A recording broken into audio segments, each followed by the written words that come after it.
Bupati Kabupaten Belitung, Provinsi Kepulauan Bangka Belitung, Joni Alamsyah Hidayat mengatakan jabatan sekretaris daerah bukan hanya pemimpin tertinggi di ASN namun menjadi napas dalam birokrasi di lingkungan pemerintah daerah setempat.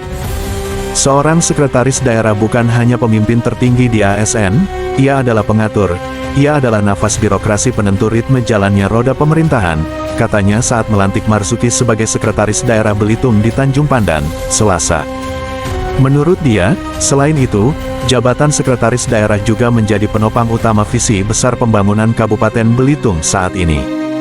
Saya berdiri di sini bukan hanya sebagai seorang bupati tapi juga sebagai anak negeri yang mencintai tanah kelahirannya dan dari lubuk hati yang terdalam saya ingin memastikan bahwa siapapun yang memegang peran penting di Belitung harus mengabdikan diri dengan hati dengan niat yang tulus dan keberanian yang utuh, ujarnya. Dirinya mempercayakan sosok Marzuki dilantik sebagai Sekda Belitung guna menjaga integritas, membimbing ribuan ASN, dan mengemban amanah rakyat dengan bijaksana dan adil. Saya tahu perjalanan ini tidak mudah, saudara akan dihadapkan dengan tantangan, tekanan, bahkan mungkin keraguan-raguan. Tapi saya percaya selama saudara bekerja dengan niat yang tulus dan hati yang bersih maka Belitung akan terlihat perubahan nyata, katanya. Ia juga berpesan kepada Sekda Belitung Marzuki agar tidak perlu menjadi sempurna, tapi jadilah pemimpin yang mau mendengar, berani bertindak dan siap bertanggung jawab.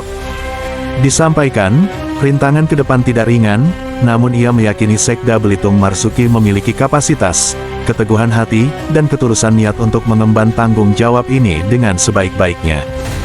Bupati Belitung juga berpesan kepada seluruh ASN di daerah itu agar bersama-sama mengawal kepemimpinan Sekda Belitung yang baru dilantik Marzuki. Jangan biarkan Sekda berjalan sendiri, jadikan semangat kerja keroyokan, gotong royong sebagaimana budaya kita.